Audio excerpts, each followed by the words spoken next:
الحمد لله رب العالمين والعاقبة للمتقين الصلاة والسلام على رسوله خاتم النبيين وعلى آله وصحبه ومن والاه إلى يوم الدين. بسم الله الرحمن الرحيم. سبحان الذي أسرى بعبده ليلا من المسجد الحرام إلى المسجد الأقصى من المسجد الحرام إلى المسجد الأقصى الذي باركنا حوله لنريه من آياتنا. صدق الله وصدق رسوله وأمرنا ولقنا بقوله إن الله وملائكته يصلون على النبي يا أيها الذين آمنوا صلوا عليه وسلموا تسليما. اللهم صل وسلم وبارك على سيدنا حبيبنا مولانا محمد وبارك وسلم وصل عليه. محترم سامعین گرامی، شرکائے تقریب، آج رجب المرجب کی 27 ہے اور یہ واقعہ معراج کے ساتھ خاص اہمیت کے طور پر، خاص یاد کے طور پر ایک دینی معجزات کے باب میں سے، صداقت اسلام میں سے، صداقت نبوت محمدی میں سے، اور اللہ کے ہاں حضور کی منزلت اور حضور کے مرتبہ پر دلالت کرنے والا واقعہ ہے، اور اس کی تصدیق ہمارے ایمان کا حصہ ہے۔ جو شخص اس کا قائل نہیں کہ حضور کا معراج ہوا ہی نہیں، اور وہ حضور کے معراج کے واقع ہونے سے انکار کرتا ہے، در حقیقت یا تو وہ اسلامی حقائق اور دلائل سے جاہل ہے، یا اسے حضور کی عظمت پر خوشی نہیں۔ کوئی تیسری وجہ نہیں ہو سکتی کہ کوئی حضور کے معراج کا انکار کرے۔ کیوں؟ میں نے یہ الفاظ اور یہ دلالت بہت خفیف استعمال کیے ہیں، کیونکہ واقعہ معراج کا انکار کرنا قرآن کی نص کا انکار ہے، اور نص قرآنی کا انکار کفر سے نیچے نہیں ہے۔ اب غور فرمائیے کہ اللہ جل جلالہ وعم نوالہ قرآن کریم میں ارشاد فرماتا ہے، سبحان، پاک ہے، الذی، وہ، اسرا، جس نے سیر کرائی، بعبدہ، اپنے بندے کو۔ اتنا حصہ واقعہ معراج کی مشروعیت کو اور واقعہ معراج کی دینی حیثیت کو اور واقعہ معراج کی دائرہ دین میں منزلت کو اجاگر کرنے کے لیے کافی ہے کہ اس واقعے کو آپ اگر سمجھنا چاہیں تو صیغہ اسرا جو ہے وہ سمجھاتا ہے کہ یہ حضور کا ذاتی عمل نہیں تھا، بلکہ یہ اللہ کا ارادہ تھا، اور یہ اللہ کی مشیت تھی، اور یہ اللہ چاہتا تھا، منشا اس کی تھی، اور طلب اس کی تھی، دعوت اس کی تھی، لے جانا اس کا تھا۔ لہذا یہ سارے کا سارا عمل جس پر پورے طریقے سے کھڑا ہے وہ ہے ارادہ الہی، وہ ہے مشیت الہی، وہ ہے مدعا الہی۔ تو گویا معراج کا واقعہ ایک ایسی اہمیت پر دلالت کرتا ہے جو پورے کا پورا ارادہ الہی کا مظہر ہے۔ اب اس واقعہ معراج میں آپ غور کیجئے کہ نبی علیہ السلام حضرت ام ہانی کے گھر میں ہیں، حضرت علی کی ہمشیرہ، آپ کے چچا ابو طالب، ان کی بیٹی، اور حضور کی چچا زاد ان کے گھر ہیں، اور حضرت جبریل آ کر حضور کو پیغام دیتے ہیں کہ رب تعالیٰ نے آپ کو اپنے حضور خاص میں طلب فرمایا ہے، اور براق کی سواری لے کے آتے ہیں، اور حضور کو لے کر کے آپ مسجد اقصی کی طرف رخت سفر فرماتے ہیں، اور مسجد حرام سے مسجد اقصی کا ایک رات کا جو سفر ہے، آپ مسجد اقصی سے آسمانوں کا جو سفر ہے سدرۃ المنتہا تک کا، اس سفر پہ ہم گفتگو بعد میں کرتے ہیں، لیکن اگر آپ ایک رات کے دورانیے میں مسجد حرام سے مسجد اقصی کا سفر لے لیں تو یہ بھی رات کے دورانیے میں کوئی نہیں کر سکتا۔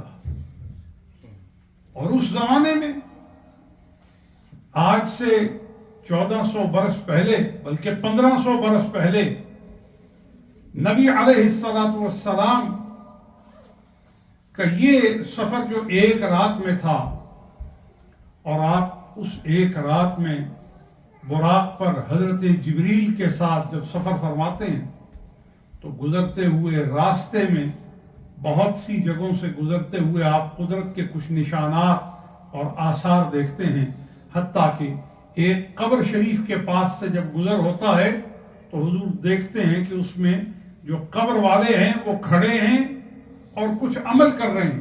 حضور نے حضرت جبریل سے پوچھا یہ کون ہیں؟ تو حضرت جبریل عرض کرتے ہیں یہ کلیم اللہ جناب موسیٰ ہیں، وَهُوَ قَائِمٌ، اور وہ کھڑے ہیں، فی قبر ہی، اپنی قبر میں، وَيُصَلِّ، اور کھڑے ہو کر وہ حالت صلاۃ میں ہیں۔ اب صلاۃ کے معنی کو متعین کرنے کے لیے، یصلی کا معنی متعین کرنے کے لیے دو دلالتیں ہیں۔ یصلی ایک معنی ہے کہ وہ نماز پڑھ رہے ہیں، یصلی ایک معنی ہے کہ وہ درود پڑھ رہے ہیں۔ اور اگر آپ غور کریں صلاۃ کا معنی بھی کر لیں تو کون سی نماز ہے جو درود کے بغیر ہے؟ تو اگر نماز پڑھ رہے ہیں تو تب بھی درود ہے، اور اگر درود پڑھ رہے ہیں تو بھی وہ خاص حالت پر دلالت ہے۔ لیکن اب اس کا نتیجہ سمجھیے کہ اللہ کے رسول کلیم اللہ اولو العزم ہو کر بھی حضور پر اگر درود پڑھتے ہیں اور کھڑے ہو جاتے ہیں، حضور کے سفر کے دوران وہ اپنے مزار میں لیٹے نہیں رہتے، تو یہ کیا ہے؟ یہ اس بات کی دلالت ہے کہ مصطفیٰ کریم کی آمد ہو رہی ہے، ساری کائنات کے اللہ کے محبوب حضور کی آمد پر خوشیاں بھی منا رہے ہیں اور تعظیم کا مظاہرہ بھی کر رہے ہیں۔ اب جو حضور کی تعظیم ہے وہ کوئی اضافی معاملہ نہیں ہے کہ اگر آپ نے کر لی تو اچھا کیا، نہیں کی تو کوئی آپ نے برا کام نہیں کیا، نہیں، ایسا نہیں ہے۔ اگر مگر اس میں نہیں، if and but نہیں، حضور کی تعظیم واجب ہے۔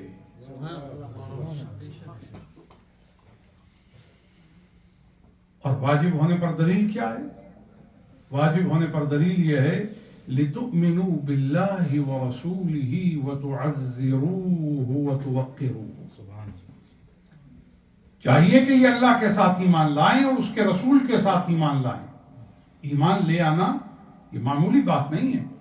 جس کو اللہ توفیق دے دے کہ اس کا دل شمع ایمان سے فروزاں ہو جائے اور اس کے دل میں زینہ فی قلوبکم، اللہ اس کے دل میں ایمان کو زینت دے دے، سجا دے، کتنی بڑی سعادت ہے اس شخص کی کہ جس کے دل میں ایمان قرار پذیر ہو جائے اور جس کے دل میں ایمان مزین ہو جائے۔ وہ کتنا خوشبخت ہے، وہ کتنا سعادت مند ہے کہ دنیا میں وہ گمراہ نہیں اور آخرت میں وہ مبتلا عذاب نہیں، اور قیامت کو حضور کی صحبت سے وہ جدا نہیں، اور حشر میں حضور سرور عالمیاں صلی اللہ علیہ وآلہ وصحبہ وسلم اس کی شفاعت فرمائیں گے۔ اور مومن کا یہ اعزاز دیکھیے کہ اگر اس سے گناہ ہوا بقرینہ ذم یا بقرینہ سیئہ، تو رب تعالیٰ نے مومن کا نہ ذم باقی چھوڑا ہے نہ سیئات اس کی باقی چھوڑی ہیں۔ ذم از قبیل مغفرت ختم کر دیا، اور سیئات پروردگار عالم نے توبہ سے ختم کر دی ہیں۔ تو گویا حضور کا کلمہ پڑھنے والا مومن اگر پاکی کے اس درجے پر ہے تو سوچئے کہ پھر حضور کی امت کے اولیاء کس درجے پر ہوں گے۔ اگر عام امتی جو ہے، ایک حدیث شریف مجھے یاد آ رہی ہے، سید عالم صلی اللہ علیہ وآلہ وسلم فرماتے ہیں میری امت کے ساتھ رب کا معاملہ بخشش کیا ہے؟ فرمایا میری امت کے لوگ جو رات کو گناہ میں بسر کرتے ہیں، ہے بڑی بدبختی، ہے بڑی تیرہ بختی، ہے نہایت سیاہ بختی کہ کوئی رات کو گناہوں میں گزار دے۔ لیکن فرمایا اگر میرا کلمہ پڑھتا ہے اور میرا امتی کہلاتا ہے اور رات گناہوں میں بسر کرتا ہے تو رب تعالیٰ صبح کی روشنی اس پر نہیں آنے دیتا اس سے پہلے کہ رات کے سارے گناہ معاف نہ فرما دے۔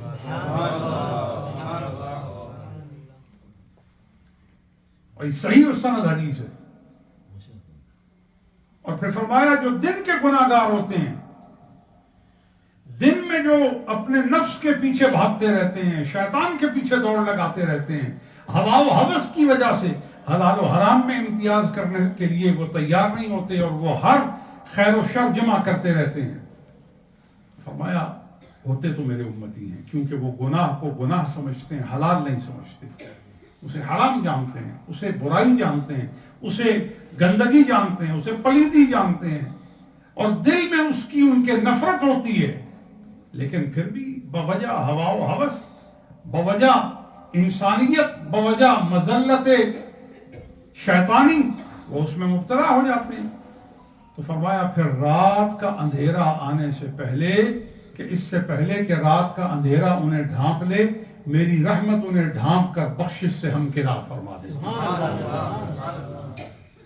on top of that سوچئے کہ اگر رات کے گناہگار صبح سے پہلے بخش دیے جاتے ہیں اور صبح کے گناہگار رات سے پہلے بخش دیے جاتے ہیں تو پھر قیامت میں جو بخشش ہوگی حضور کی شفاعت ہوگی، اور قیامت میں حضور کا اختیار اور تصرف کیسا ہوگا؟ ایک سجدہ کریں گے۔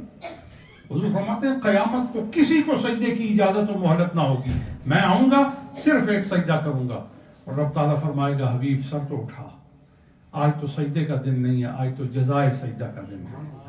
تو آپ حضور الہی میں عرض کریں گے یہ سر نہیں اٹھاؤں گا جب تک گناہگاروں کے روتے ہوئے آنسوؤں کو روک کر انہیں جنت میں داخلے کا مژدہ دے کر مسکرا نہیں دیتا، ان کے تبسم کا سامان نہیں کر دیتا۔ تو حدیث شریف میں فرمایا کہ آپ اپنا سر اٹھائیں، وشفع، اور شفاعت کریں، تو شفع آپ شفاعت ادھر کریں گے ادھر شفاعت کا فیضان جاری فرما دیا جائے گا۔ تو یہ جو واقعہ معراج ہے، حضور کو ایک بار معراج نہیں ہوئی، یاد رکھیے گا 27 رجب کی رات میں بھی حضور کو ایک معراج نہیں ہوئی، تو کتنی ہوئی؟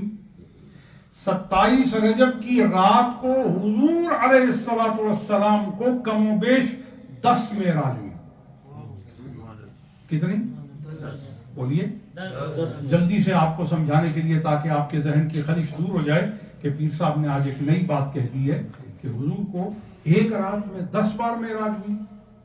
ہاں سنیے گا، حضور اول الاوائل جو معراج پر اپنے رب کے حضور تشریف لے گئے، ثم دنا فتدلى فكان قاب قوسين او ادنى فاوحى الى عبده ما اوحى۔ سورہ نجم کے اس تناظر میں عرض کر رہا ہوں کہ جب حضور اپنے رب کی بارگاہ میں حاضر ہوئے اور مقام تدلی پر جلوگر ہوئے، منزلت تدلی کا صحرا آپ کے سر پر رکھا گیا، اور آپ کو قرب خاص سے نوازا گیا، آپ کو درجات علیہ میں اس اعلیٰ ترین رتبے سے فائز کیا گیا کہ جس رتبے پر نہ آپ سے پہلے کوئی ملک مقرب تھا، کوئی نبی تھا اور کوئی مرسل تھا، تمام کے تمام جو ہیں اس درجے کے لیے ارتجا کرنے والے تھے، اس کے لیے وہ متمنی تھے، اس کے لیے وہ داعی تھے، اس کے لیے وہ متخیلین تھے، لیکن کسی کو وہ رتبہ نہ عطا کیا گیا جو حضور کے لیے رتبہ رکھا گیا، حتیٰ کہ جبریل بھی نیچے رک گئے، ملائکہ کی قیادت و سیادت نیچے رک گئی، رف رف کا تصرف اور اختیار بھی اپنی نہایت پر پہنچ گیا، پھر عالم لامکان میں حضور تشریف لے گئے۔ تو اسی سے سمجھ لیجئے کہ ایک واقعہ معراج نے ہی مقام محمدی کے یقین کے لیے سمجھا دیا ہے کہ ساری کائنات نیچے ہے، نہیں سمجھ رہے؟ ملکوتیت نیچے ہے، قدوسیت نیچے ہے، جنت اور رضوانیت نیچے ہے، اور میرے آقا اس سے بھی اوپر ہے۔ تمام کائنات کے امکانی تقرب کے مدارج اور مراتب نیچے رہ گئے، اور حضور ان سب مدارج اور مراتب کا آسمان بنا دیے گئے۔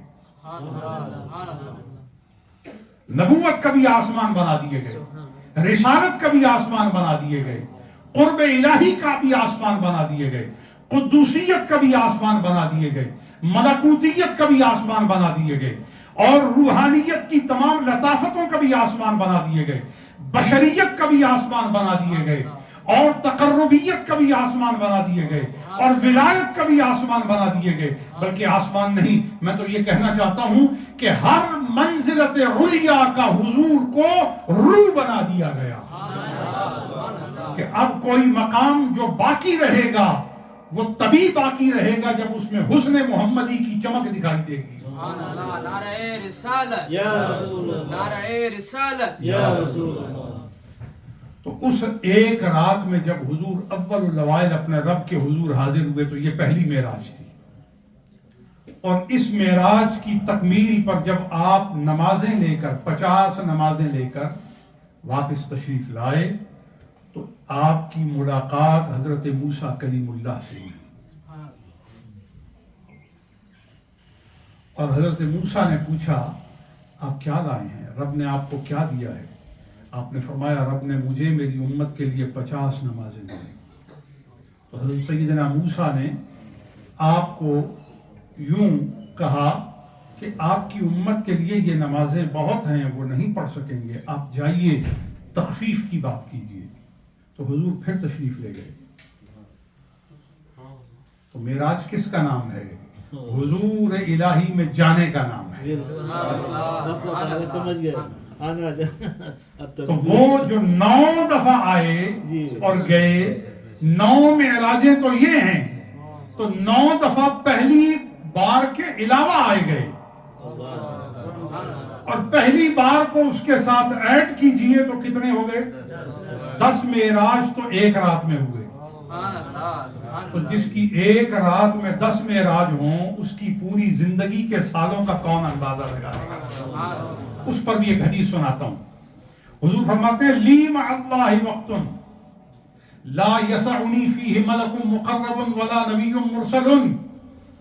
فرمایا میرا اللہ کے ساتھ ہر لحظہ، ہر ساعت، ہر لمحہ، ہر دن، ہر صبح، ہر شام، اور ہر ہفتے، ہر مہینے، ہر سال، ہر قرن، ہر زمانے میں، میرے طول حیات میں جتنے بھی اوقات ہیں ان اوقات میں ہر وقت کے قرینے اور زاویے کے اندر میرا ایک خاص ڈیزگنیٹڈ ٹائم ہے۔ بولتے نہیں آپ؟ لی مع اللہ وقت، there is a specific time for me with Almighty Allah subhanahu wa ta'ala۔ لی مع اللہ وقت، اب کیا مطلب اس کا؟ جس وقت کے زاویے پر اطلاق وقت کا ہوگا نا، اس میں ایک سیگمنٹ ایسا ہے کہ جو صرف میرا ہے۔ اگر میں اس کو ڈیپ ڈاؤن لے آؤں ڈسکشن کو تو وقت کے سیگمنٹ میں آپ نینو سیکنڈز کے اندر آ جائیں. تو نینو سیکنڈ بھی تو ایک ٹائم ہے کہ نہیں؟ بولیے. تو حضور فرماتے ہیں ان نینو سیکنڈز میں بھی میرا رب کے ساتھ ایک خاص وقت ہے. There is a special slot of time for me. اور اس ٹائم کے اندر اور اس بریکٹ کے اندر اور اس ایک خاص جو پہلو ہے اس خاص ایک صورت کے اندر حضور علیہ الصلوۃ والسلام کا جو وقت ہے اور آپ کا جو سٹیک ہے اور آپ کا جو حصہ ہے اور آپ ہی کے لیے جو مقرر ہے اس کے کیریکٹرسٹکس کیا ہیں. حدیث شریف خود اس کو وضاحت میں پیش کرتی ہے. لا یسعنی فیہ ملک مقرب، اس میں کوئی میرے ساتھ فرشتہ بھی شامل نہیں. ولا نبی مرسل، اور کوئی نبی اور رسول بھی اس میں شامل نہیں. تو پتہ یہ چلا کہ اللہ کے رسول صلی اللہ علیہ وآلہ وسلم کو جو مقام، مرتبہ اور منزلت عطا کی گئی ہے وہ ساری کائنات سے جدا گانا ہے، ساری کائنات سے اعلیٰ ہے اور ساری کائنات سے بلند ہے. کس قدر بلند ہے؟ حدیث ہی کے لفظوں سے سنیے. حضور فرماتے ہیں فضلت علی الانبیاء بست، مجھے نبیوں پر فضیلت دی. بولیے نہیں، سبحان اللہ بھی بولیے اور یہ الفاظ بھی کہیے. فضلت علی الانبیاء بست، مجھے نبیوں پر، مخلوق پر نہیں. ذرا دھیان کر کے بولیے گا. مجھے فضیلت دی گئی 6 وجوہ سے. کن پر؟ ساری کائنات اور مخلوقات پر نبیوں کو فضیلت ہے، اور ان مفضلین پر مجھ محمد کو مفضل بنایا گیا ہے. مجھے سابق، فائق اور اعلیٰ اور اسبق بنایا گیا ہے. فضلت علی، میں کسی کتاب کا حوالہ نہیں دے رہا، روایت ہے اور صحیح روایت ہے اور معتمد عند المحدثین روایت ہے. فرمایا فضلت علی الانبیاء بست، یوں تو میرے اندر فضائل ہی فضائل ہے، کمالات ہی کمالات ہیں، محاسن ہی محاسن ہیں، محامد ہی محامد ہیں، مگر ان مجموعہ محاسن و محامد میں 6 باتیں ایسی ہیں جو میں تمہیں بتاتا ہوں، اور ان باتوں میں کوئی میرے برابر کا نہیں ہے، میرا ہم پلہ نہیں ہے، میرا کوئی پارٹنر نہیں ہے. ان میں پہلا،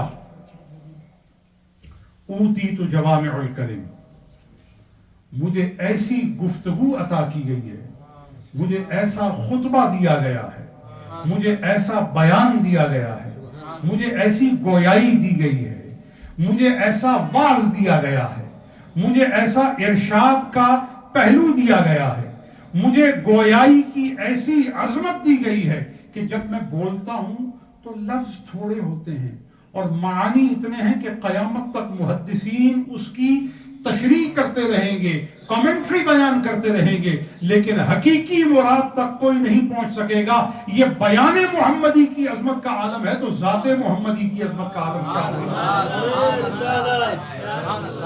نعرہ تکبیر. اوتیت جوامع الکلم، نصرت بالرعب، اللہ نے مجھے رعب عطا کیا ہے. ایسا رعب کہ میرا دشمن 2 ماہ کا جو راستہ ہے، 2 مہینے دور کی مسافت کا راستہ اس پر ہو تو حضور کا دبدبہ اس کے دل پر طاری ہو جاتا ہے. اور آپ کتابوں کو اٹھا کر دیکھیے، روایات کو دیکھیے کہ بڑے بڑے بے باک لوگ جب حضور کی بارگاہ میں گئے تو بولتے نہیں. کہا بول تو بولا نہیں جاتا، اور جب حضور کی بارگاہ میں کہا گیا تو بول، اور اگر حضور نے بولنے کے لیے پتھر کو کہا تو نہ بولنے والے پتھر بھی بول پڑے. حضور کیا شان ہے، کیا رتبہ ہے. بلانے لگے تو پتھروں کو بلا لیں، بلانے لگے تو ماں کے پہلو سے لگے ہوئے پیدائشی گونگے بچے کو بلا لیں.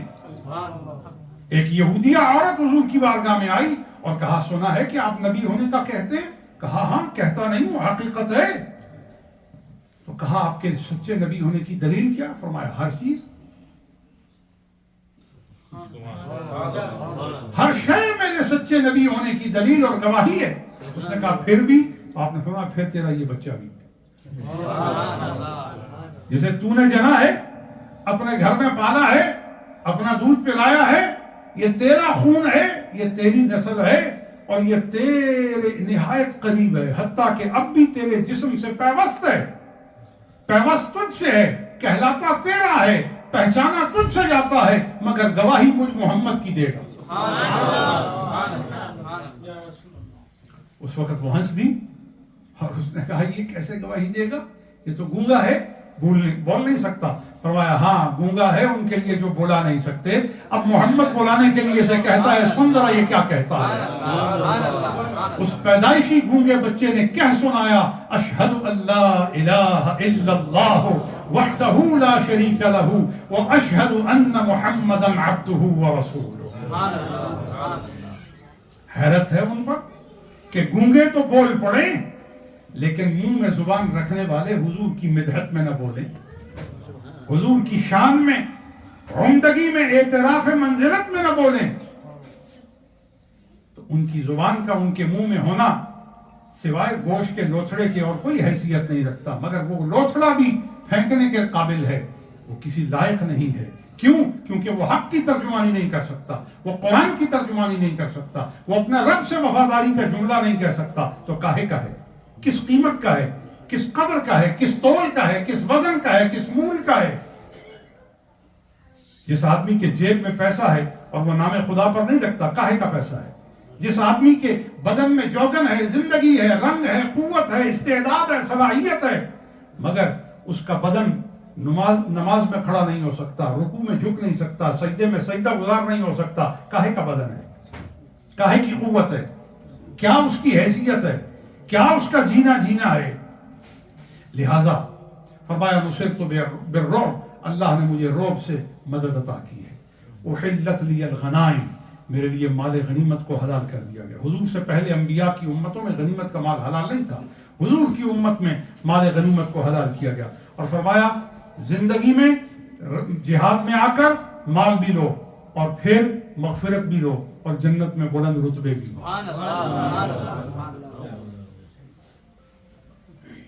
جعلت لی الارض مسجدا وطہورا. باقی نبیوں کی امت عبادت کا وقت آئے اور ان کا اللہ کی یاد کا وقت آئے تو وہ ہر جگہ یاد نہیں کر سکتے، عبادت نہیں کر سکتے. صومعہ ڈھونڈو، گرجا ڈھونڈو، وہاں جائیں گے، وہاں عبادت کریں گے. مگر فرمایا حبیب اس زمین کو ہم نے پاک کر دیا ہے. کیوں؟ کیونکہ زمین پر تیرے قدم لگ گئے ہیں. اور قسم کائنات میں ہماری کھائی جاتی ہے. یہ جو یمین لغو ہے، اے بے بنیاد، بیکار، جس کی کوئی حیثیت نہیں ہے. یمین لغو کیا ہے؟ یمین لغو یہ ہے کہ میں اپنے بچے کی قسم کھاتا ہوں. اکثر لوگ کہتے ہیں کسی کو بہت یقین دلانے کی، میں اپنے بچے کی قسم کھاتا ہوں، اپنی بیوی کی قسم کھاتا ہوں، اپنی ماں کی قسم کھاتا ہوں، اپنے بھائی کی قسم کھاتا ہوں، اپنے مولوی صاحب کی قسم کھاتا ہوں، اپنے فلاں صاحب کی قسم کھاتا ہوں. یہ یمین لغو ہے، اس کی کوئی حیثیت نہیں، بالکل اس کی کوئی حیثیت نہیں، کوئی قیمت ہی نہیں ہے اس کی، بیکار کی بات ہے، محمل بات ہے. تو قسم کس کی ہے؟ قسم تو خدا کی ہے. واللہ باللہ تاللہ، اللہ کی قسم ہے. لیکن کیا شان ہے. فرمایا ساری کائنات میری قسمیں کھاتی ہے اور میں تیری قسمیں کھاتا ہوں. لا اقسم بهذا البلد وانت حل بهذا البلد. فرمایا ہم اس شہر کی، اس کی مٹی کی، اس کی زمین کی قسم نہیں کھاتے، بل اقسم، بلکہ قسم کھاتے ہیں. یہ معنی یہ ہے. لا اقسم بهذا البلد کا ظاہری معنی یہ ہے کہ ہم تو اس شہر کی قسم نہیں کھاتے. تو نفی مقصود نہیں، مقصود تو اس بات ہے. لا اقسم بهذا البلد بل اقسم بهذا البلد، میں اس شہر کی قسم نہیں کھاتا بلکہ اس شہر کی قسم کھاتا ہوں. کیوں؟ وانت حل بهذا البلد، شہر کی قسم کھانے کی وجہ یہ ہے کہ میں تجھے اس میں چلتا پھرتا دیکھتا ہوں اور تیرے قدم اس کی مٹی پر لگ رہے ہیں. تو یہ قسم جو ہے یہ کھائی تو مکہ کی ہے، لیکن اب ہم کہتے ہیں کہ مدینہ کی بھی قسم کھائی ہے. کیوں؟ کوئی کہے گا کہ مدینہ کے قسم کھانے پر کیا دلیل ہے؟ تو دلیل یہ ہے کہ وجہ قسم جہاں ہوگی قسم اس کی ہوگی. نہیں بولتے آپ؟ جہاں وجہ قسم پائی جائے گی قسم اس کی ہوگی. وہ قسم مکہ کی تھی تو مکہ میں وجہ قسم حضور تھے. جب حضور ہجرت کر کے مدینہ آ گئے اب قسم مدینہ کی ہے کہ حبیب تو یہاں موجود ہے. جب حضور بدر میں آ گئے تو بدر کی قسم ہے. جب حضور خندق میں آ گئے تو خندق کی قسم ہے. جب حنین میں آ گئے تو حنین کی قسم ہے. اور اگر کسی کے دل میں آ گئے تو دل مومن کی قسم ہے. تکبیر، نعرہ رسالت. اس لیے کسی عارف نے کہا ہے دل کے آئینے میں ہے تصویر یار، جب ذرا گردن جھکائی، جب ذرا گردن جھکائی جب ذرا گردن جھکائی. لیکن گردن جھکانا ہوگی، گردن جھکانا ہوگی. عجیب بات ہے، لقمے کے لیے تو گردن جھکائیں، جب لقمہ لیتے ہیں تو عجیب بات ہے کہ تیری گردن لقمے کے لیے جھکے اور تصور و تعظیم رسول کے لیے نہ جھکے. تو یہ سمجھتا کہ گردن جھکانے سے کیا سجدہ ہو جاتا ہے؟ صاحب میں اگر صورتیں گردن جھکانے کی بیان کروں تو بڑا پریشان ہو جائے گا.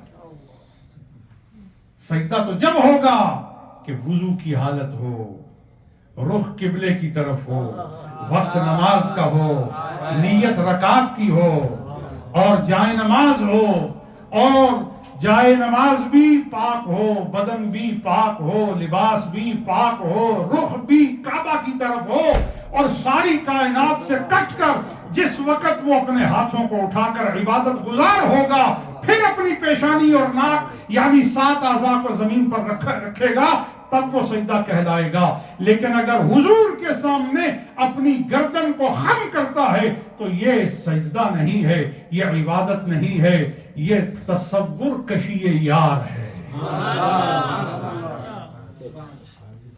یہ وہ منظر دل میں اتارا جا رہا ہے کہ میرے دل کی دنیا اجڑی ہے، من کی دنیا ویران ہے. عارفان حق کیا کہتے ہیں؟ وہ کہتے ہیں اجڑے سے دل کو آن کر، اجڑے سے دل کو رشک چمن بنائیں تو خلد بنے دل حزین، خیر سے آپ آئیں تو. جس خلد کو دنیا ڈھونڈتی ہے، جس جنت کو دنیا ڈھونڈتی ہے، تجھے میں راز نہ بتا دوں کہ تیرا دل ہی جنت بن جائے. اپنے دل میں مصطفیٰ کی نورانی جلوہ گری کر لے، اپنے دل کی مسرت پر حضور کو بٹھا لے. آج مجھے دن کے وقت بھی اور کل شام میں بھی کچھ لوگوں نے برطانیہ سے فون کیا، کچھ لوگوں نے فرانس سے فون کیا، کچھ نے پاکستان سے فون کیا کہ پیر صاحب،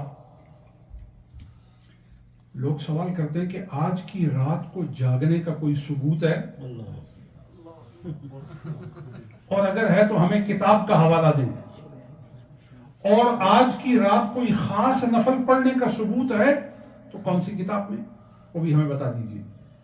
اور آج کی رات کے جو معمولات لوگ کرتے ہیں ان کی کوئی دلیل ہے تو ہمیں وہ دلیل بھی بتا دیں اور کتاب بھی بتا دیں. میں نے کہا صاحب دیکھیے، پہلی بات سیدھا جواب، آج کی رات جاگنے کا کوئی ثبوت نہیں. سنا آپ نے؟ آج کی رات جاگنے کا کوئی ثبوت نہیں. بولیے نا، بولیے. یہ صحیح بات ہے. آپ مجھ سے یہ پوچھیں کہ آج کی رات جاگنے کا کیا ثبوت ہے؟ کوئی ثبوت نہیں. تو کیوں جاگ رہے ہیں؟ محبت ہے. کیوں جاگ رہے ہو؟ محبت ہے. مجھے بتائیں، آپ کے بچے کی شادی ہے اور بارات ہے، آپ رات کو جاگ رہے ہیں. وہ بھائی کون سی آیت ہے جس کے مطابق ابھی رات کو جاگ رہے ہو؟ کوئی حدیث ہے رات کو تم جاگ رہے ہو؟ جاؤ جا کے سو جاؤ. شادی تمہارے بچے کی ہے، تمہاری تو نہیں. تم جاؤ اپنا آرام کرو. کاہے کوئی نہ جاگ جاگ کے اپنے آپ کو تھکا رہے ہو؟ صاحب کیا بات کرتے ہو؟ میرا بچہ ہے، میں اس کی شادی میں باپ ہو کر نہ جاگوں تو کون جاگے گا؟ تو پڑوسی جاگے گا. تو تیرے بیٹے کے ساتھ تیرا اتنا رشتہ ہے تو امتی ہو کر نبی سے تیرا کوئی رشتہ نہیں ہے؟ جس رات نبی نے تیری بخشش کے خزانے کھول دیے اور تجھے خدا کا قرب بخش دیا ہے، تو عبادت کر کر کے شاید وہاں نہ پہنچ سکتا جہاں مصطفیٰ کا ایک سجدہ تجھے جنت میں پہنچا دے گا. تکبیر، نعرہ رسالت. تو لوگ ثبوت پوچھتے ہیں. بات ہے, میں اگر پوچھ لوں کہ امریکہ میں آنے کا کیا ثبوت ہے, کون سی آیت کے تحت آپ امریکہ تشریف لائیں؟ ٹھیک ہے, تو ثبوت آپ اپنی ضرورت کے لیے تشریف لے آئے, تو آپ کی روٹی کی ضرورت آپ کو امریکہ لے آئی, ہمیں دین کی ضرورت مصطفیٰ کے عشق میں جگانے کو لے آئی, حضور کی محبت کی ضرورت ہے. تو بھائی یہ تو جس میں ضرورت ہوگی وہ تو جاگے گا اور وہ دیکھے گا, اور یقین جانیے جو اس رات جاگے گا, آنکھ اس کی اگر کھلی ہے تو قسمت بھی اس کی کھلی ہے, بخت بھی اس کا کھلا ہے, نصیبہ بھی اس کا بیدار ہے. کیا خبر کہ آج کی رات جاگنے کا صدقہ آقا کریم اپنے چہرے سے, رخسار سے اپنا نقاب الٹ دیں اور فرمائیں آجا تو بھی دیکھنے کے قابل بنا دیا. لکان واللیل بعد والشمس, مثال زلف برو تاباں, ہٹا لو مکھڑے سے اپنا گھونگٹ کے چاند بدلی میں آ رہا ہے. تو آج کی رات گویا دیدار کی تمنا کرنے والوں کی رات ہے, مشتاقان ملاقات محمدی کی رات ہے, وہ آج رات جاگ رہے ہیں. اور بادشاہوں کا یہ معمول ہوتا ہے کہ جب وہ بہت خوشی میں ہوتے ہیں, جب بہت ناز و ادا میں ہوتے ہیں, تو پھر ان کے دریوزہ گر آ کے ان کے دروازے پر قطار کھڑے ہو جاتے ہیں اور ان کو پھر بخشش اور نوازش ملتی ہے. تو سید عالم صلی اللہ علیہ وآلہ وسلم, بس آخری بات کرتا ہوں, ویسے میرا ارادہ نہیں تھا اتنی لمبی بات کرنے کی, یہ آپ لوگوں کی محبت ہے کہ آپ نے اتنی بات کروا دی ہے. اچھا, حضور کے دروازے پر جانے کا ثبوت کیا ہے؟ دیکھیے اللہ تعالیٰ جل جلالہ عما والہ قرآن کریم میں فرماتا ہے وَلَوْ أَنَّهُمْ إِذْ ظَلَمُوا أَنفُسَهُمْ جَاءُوكَ فَاسْتَغْفَرُوا اللَّهَ وَاسْتَغْفَرَ لَهُمُ الرَّسُولُ لَوَجَدُوا اللَّهَ. فرمایا جب یہ اپنی جانوں پر ظلم کر بیٹھے ہیں تو تیرے پاس آ جائیں, تیرے دروازے پر آ جائیں, اور جب تیرے دروازے پر آ جائیں, تیرے دروازے سے کیا مراد؟ حضور کا دروازہ. بولیے بولیے. اچھا, حضور کا دروازہ بھی بڑا نرالا دروازہ ہے. دنیا میں کسی دروازے پر بھی جائیں تو جا کے آپ دستک دیتے ہیں, آواز دیتے ہیں, لیکن اللہ نے فرمایا دروازے پر میں بھیج رہا ہوں, جا تم رہے ہو, لیکن خیال رکھنا نہ وہاں دستک دینا ہے نہ آواز دینا ہے. ان الذين يغضون اصواتهم عند رسول الله اولئك الذين امتحن الله قلوبهم للتقوى. میرے حبیب کی بارگاہ میں جا کر اونچا اونچا نہیں بولنا, چیخو پکار نہیں کرنا, اور حضور علیہ السلام کو اس طرح نہیں پکارنا کدعاء بعضکم بعضا, جس طرح ایک دوسرا تمہارا کسی کو پکارتا ہے, آوازیں دیتا ہے, نام لے کر پکارتا ہے, مخاطب کرتا ہے. نہیں, جب میرے رسول کی بارگاہ میں چلے جاؤ تو اپنے دل پر متوجہ ہو کر ان کی طرف دھیان کرو اور اپنی باری کا انتظار کرو. کیوں؟ کیونکہ ہم نے اپنے رسول کو بے خبر نہیں بنایا, باخبر بنا کر بھیجا. لہذا آج کی رات بڑی مبارک رات ہے, اور اس رات میں صالحین امت کا, جنتیوں کا, مغفورین کا طریقہ کیا ہے کہ وہ آج کی رات معراج کے واقعے کو سنتے ہیں اور سن کر اپنے ایمان کو توانا کرتے ہیں, اور شکوک, شبہات اور ارتیابات, ڈاؤٹس اور جو نیگلیجنس ہے اس کو اریز کرتے ہیں, اور جو بلیف ہے اور ٹرسٹ ہے اس کو اسٹرینتھن کرتے ہیں, اور پھر وہ میڈیٹیٹ کرتے ہیں. اس رات میں میڈیٹیٹ کرتے ہیں. کس چیز کی میڈیٹیشن کرتے ہیں؟ Beauty of the face of holy prophet, to have a glimpse of the beauty of holy prophet.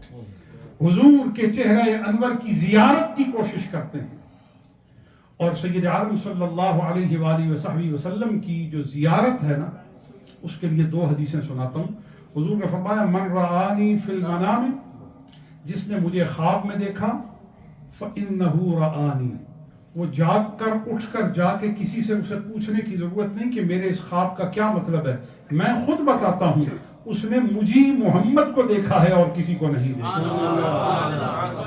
فإن الشیطان لا یتمثل بی, شیطان خواب میں ہر ایک کا حلیہ اپنا کر اس کی مشابہت بنا کر کے وہ آ جاتا ہے، لیکن فرمایا مجھ محمد کی مثل بن کر وہ آ ہی نہیں سکتا۔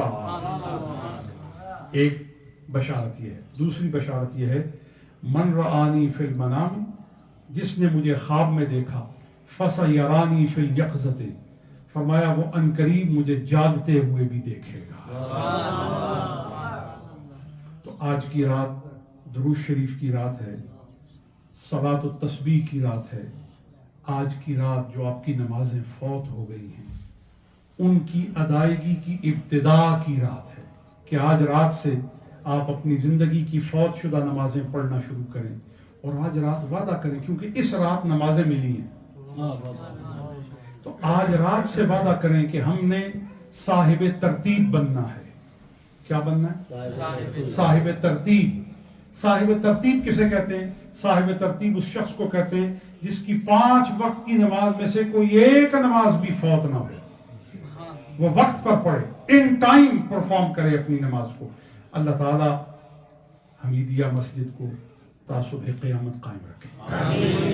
آج اتنا خوبصورت اجتماع، میں میرا خیال ہے جب سے حمیدیہ مسجد میں آ رہا ہوں، اور میرا خیال ہے 2018 سے آ رہا ہوں، 2018 سے آج پہلی دفعہ اتنا اجتماع دیکھا ہے، ورنہ یہاں گنے چنے جس طرح محبوب ہوتے ہیں اس طرح لوگ دکھائی دیتے ہیں، لیکن آج لگتا ہے کہ محبوبوں کے ساتھ آج محبوں کا بھی اجتماع ہو رہا ہے۔ تو بڑی بات ہے کہ حضور کی محبت میں آپ لوگ اتنے جمع ہو گئے ہیں، اور مسجد شریف بھری ہوئی ہے۔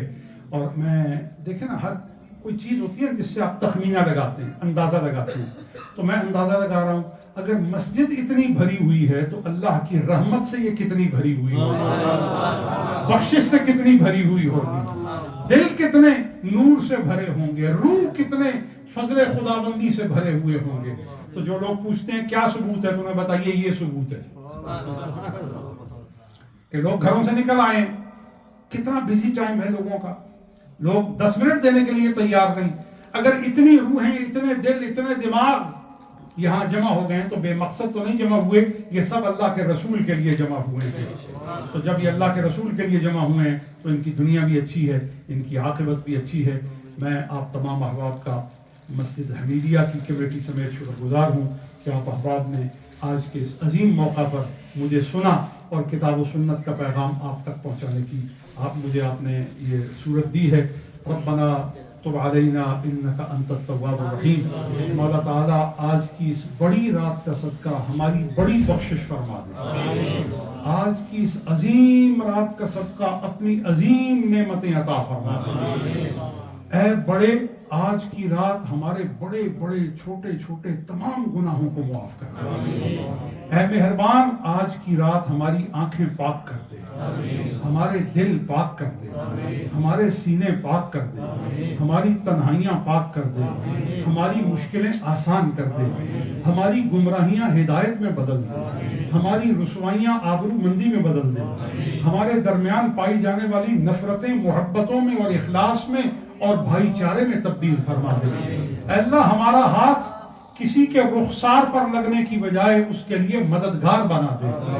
مولا تعالیٰ، ہماری زبان گالیاں دینے کی بجائے تیری حمد کہنے والی بنا دے۔ مولا تعالیٰ، ہماری زبان دنیا کے لوگوں کی تعریفیں کرنے کی بجائے مصطفیٰ کی نعت کہنے والی زبان بنا دے۔ اے اللہ، ہماری زبان ان زبانوں میں شامل کر لے جن زبانوں سے نکلنے والے لفظ کانوں میں نہیں دل میں اتر کر لوگوں کی زندگیاں پاکیزگی میں بدل دے۔ اے اللہ، ہمیں اس تاثیر سے بہرہ مند کر دے۔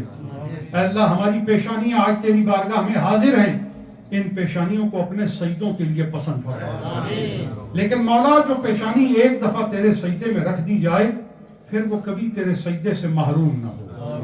اے اللہ، جو چہرے تیری عبادت میں لگ جائیں ان چہروں کو اپنے قبلے سے نہ پھیر، اور انہیں جلوہ حق بھی عطا کر دیدار محمدی بھی عطا فرما دے۔ اے اللہ، یہ جو ہمارے بچے جوان، کڑیل جوان یہاں بیٹھے ہیں، اے اللہ دیار غیر میں رہتے ہیں، اے اللہ ان کی جوانی خوبصورت کر دے۔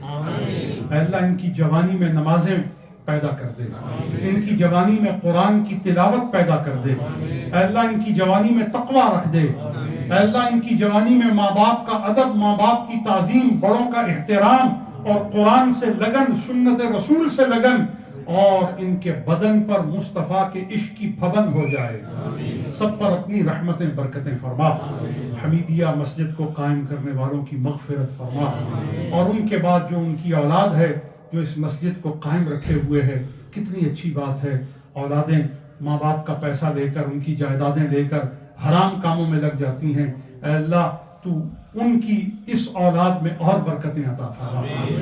اور یہاں بھی جتنی اولادیں بیٹھی ہیں، ہماری اور آپ کی اولادیں، اے اللہ ان کو بھی قرآن و سنت کا وارث بنا دے. دنیا کا رزق عطا فرما، دنیا کی عزت عطا فرما، اور آخرت میں مصطفیٰ کریم کا ساتھ اور مغفرت عطا فرما. وما توفیقی الا باللہ علیہ توکلت و الیہ انیب. فصلی اللہ علی سیدنا محمد وعلی آلہ وصحبہ اجمعین. اب میں حضرت کی گروپ